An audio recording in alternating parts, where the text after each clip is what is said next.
platform and others, we've been able to recreate this community. Today is a very important day as we move forward. Working with my new friend Dennis and my buddy Brad from PCI, they are going to be demolishing a long-standing nuisance, a long-standing public threat on the Grand River, right next to what's going to be known as the Sunflower Arts Center. Sunflower Arts Center is going to be the next big leap forward in this community.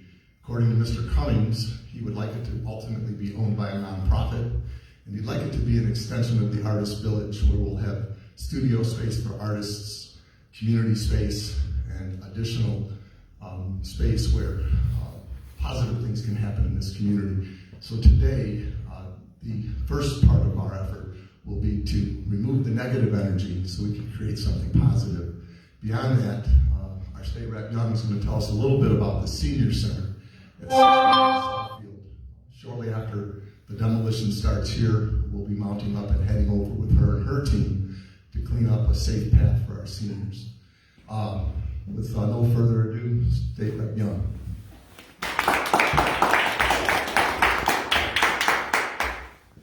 Well, good morning Detroit, good morning A House District, and of course, good morning to my good friend John George. This is a guy who's been leading this charge forever, from shutting down drug houses almost 30 years ago to still doing this good work. And so when we got to office in January of 2021, one of the first things we did was partner with him. We cleaned the whole block. My staff, my new staff even heard his rotator cuff out there, got too excited about making certain that community knew that we cared. And so we're here for our second year, hoping to make this thing annual, even though redistricting has kind of put a little trick on us, and this area won't necessarily be a part of the new area that I hope to get elected in, that I plan to get elected in. Yeah. We'll still be here to serve, because this has always been home for me. And so what we're doing on today is we think about the good Reverend Dr. Martin Luther King Jr. I always like to add the Reverend, because when we talk about him, they seem to forget that God was at the core of everything that he did, was at the core of who he is. And so I just happen to be a preacher, so I can never forget who the Reverend Dr. Martin Luther King is to me and what he's done. And when he talked about service, he talks about how everybody can be great because everybody can serve.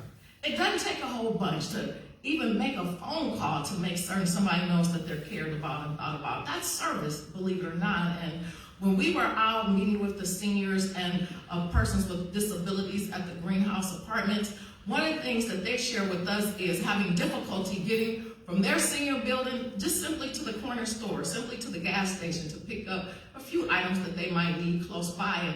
And they asked if that little walkway could be cleaned. They tried to get it done by others and they couldn't get it done. And I made that commitment to them. I said, we're going to get it done. And that's what we're going to do on today. So when they're out there, when they're walking, when they're on their canes, when they're in their little motorized scooters, it'll be safe. And not only will they be safe, but it'll be clean. We don't have that much snow out there, so it doesn't look pretty. It looks like it looks after the snow leaves. There's debris everywhere, but the next day they decide to go and take a little trek up to 6 Mile. It's gonna be beautiful. And with that, I say thank you to our Reverend Dr. Martin Luther King for all that he did for us. I say thank you for my good friend John George and the Detroit Blight Busters. And I especially say thank you to all of our volunteers. Volunteers make the difference. I'm so grateful that we all have a heart to serve. I have a saying that's part of who I am. It's simply, love is the work. We do because we care. We do because we love. And I will end with that. God bless you all. Thank you, State Rep Stephanie Young. I've lived in this neighborhood, believe it or not,